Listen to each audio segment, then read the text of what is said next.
Good morning, Trump's family. Welcome back to my channel. Have a good day, everyone, and God bless you. Alright, without further ado, let's get into the news this Friday morning. Alright, it is terrible what's happening in the economy. The consumer price index is showing some crazy stuff.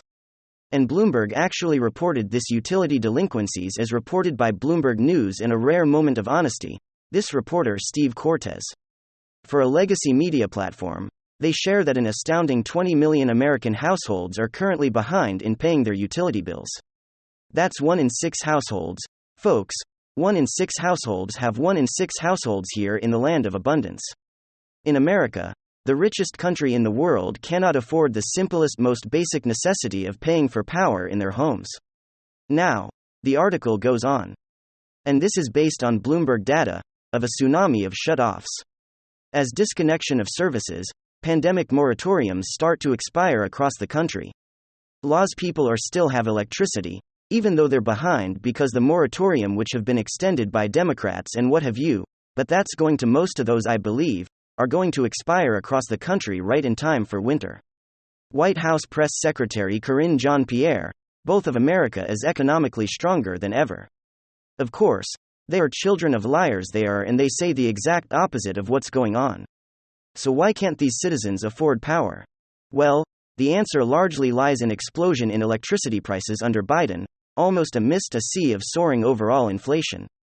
This particular price surge crushes working class people. July saw a 15% annualized increase in electricity rates, meaning from July to July, the highest acceleration in almost 20 years.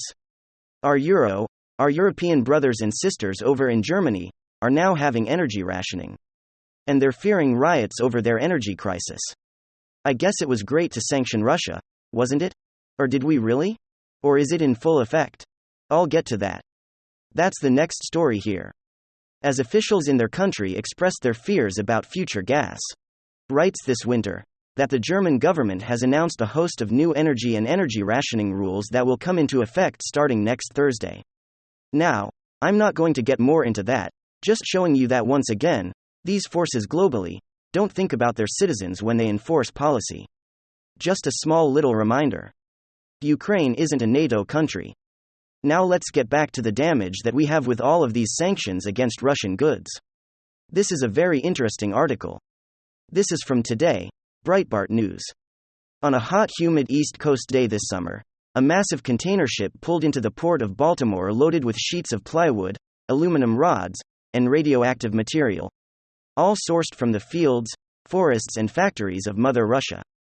Joe Biden promised to inflict pain and deal a crushing blow on Vladimir through trade restrictions on commodities like vodka, diamonds, and gasoline in the wake of Russia's invasion of Ukraine 6 months ago. But, other types of said unsanctioned good worth billions of dollars continue to come from St. Petersburg, Russia, flowing into U.S. ports. The Associated Press found more than 3,600 shipments of wood, metals, rubber, and other goods have arrived at U.S. ports from Russia since it began launching missiles and airstrikes into its neighbor back in February. But here is the reality of the situation. This is according to Ambassador Jim O'Brien, who heads the State Department's Office of Sanctions and Coordination. This is what he told the Associated Press. When we impose sanctions, it could disrupt global trade, you think? So our job is to think about which sanctions deliver the most impact, while also allowing global trade to work. In other words, it's all one big fat virtual signal. And when it's not virtual signaling, it hurts the average citizen or consumer. Ask my German brothers and sisters. The many of the greedy Democrats and what they've done with PPP loans and what have you. What we're finding out here that Raphael was the Democrat senator from Georgia. I'll just leave it at that. I was gonna say more, I'd even say anything. But let's just say no. I'll just leave it at that. Let's just say it really should have been other individuals in that post. What happened on January 5, 2021, in Georgia, is a travesty. Kind of like what happened to us on January 20, 2021. One UK voted for a virus stimulus package that ended up handing $75,000 to a social justice group. His church founded the group. The Martin Luther King Sr. Collaborative is run by the church, which compensates Warren at $120,000. according to the great search and research done by the Washington Beacon. The money flowing to the Martin Luther King Sr. Collaborative raises questions about whether Wanacue personally benefited from the American Rescue Plan while taxpayers shouldered the $1.9 trillion price of the bill that luckily likely fueled 40-year high inflation. Of course he did. Of course he did. Work was the CEO of said collaborative, which was founded by the Ebenezer Baptist Church, where the senator raked in $120,000, including benefits in 2021 on top of his $124,000 Senate salary. Both the church and the social justice group reportedly share the same address. Okay, folks, we don't have much details at this moment. But check this out. Marjorie Taylor Greene, on Thursday morning this morning, tweeted out that it has happened again, she was swatted again last night. Simply tweeting out a few hours ago. Swatted again last night. Now if you're not familiar, swatting is pulling a prank or a fake law enforcement emergency where they show up with lots of guns and ready to with the SWAT or with a show of armed force against a crime that's not really taking place. 2 nights in a row. Or 2 middle nights in a row. Last one happened just after 1 a.m. and we don't have much details. Yesterday she told Jack Puss Sobek that on Real American's Voice I was sound asleep. I never expected someone to come to my house at that time of the morning. I heard my doorbell, I heard people outside my window, they had received a terrible phone call. The 911 call center opened the door, the officer standing there said, "Ma'am, are you okay? Is everything okay here?" But it was a body posture of the police. That was really concerning me. I was upset or afraid. They told me that someone had called into the 911 call center here in Rome, Georgia, and reported that someone had shot either her husband or her boyfriend 5 times in the chest in the bathtub. They were saying the police to help, but then they call back the second time. And so there's children in the home. So in those phone calls they were setting up a very dangerous scenario. I brought them inside. If they said, "We know what has happened, you've been swatted." They were upset, rightfully so, angry. I was very upset. Not only did they put my life in danger, they put the police officers in danger. Whoever this person is deserves to be locked up. What was it like from your perspective? I mean, you're home. It's 1 o'clock in the morning. Did this start with a knock on the door? Was it a phone call? Was it a pounding? And normally, I answered the door with a gun, especially about someone that I don't expect coming to my home. But for some reason, I had this weird gut instinct to not take my gun with me to the front door. Okay, folks. That is why she said, not only did she put their life in danger, it put her life in danger. Because she generally goes to answer the door of someone who doesn't know with a gun. She is being targeted by the left. And I think it was the Holy Spirit that whispered into her heart and mind and heart. You know, Marjorie, this time, do not take your gun to the door. It could be something very dangerous. And she was swatted yet again. President Trump is not letting up on Mitch McConnell, calling them out for what he is. He had this statement. Statement by Donald J. Trump, 45th, President of the United States of America. The Democrats have Mitch McConnell and his lovely wife, Elaine Coco Chow, over a barrel. He and she will never be prosecuted. As for the last paragraphs of this story, as long as he continues to give the radical left the trillions and trillions of dollars they constantly demand. He was afraid to use the debt ceiling card in order to stop the most expensive waste of money in our country's history to be spent on the Green New Deal, which will only cause one thing, a depression. These expenditures are something I generally can never recover from. Mitch McConnell is not an opposition leader. He is a pawn for the Democrats to get whatever they want. He is afraid of them and will not do what has to be done. A new Republican leader in the Senate should be picked immediately. Wow.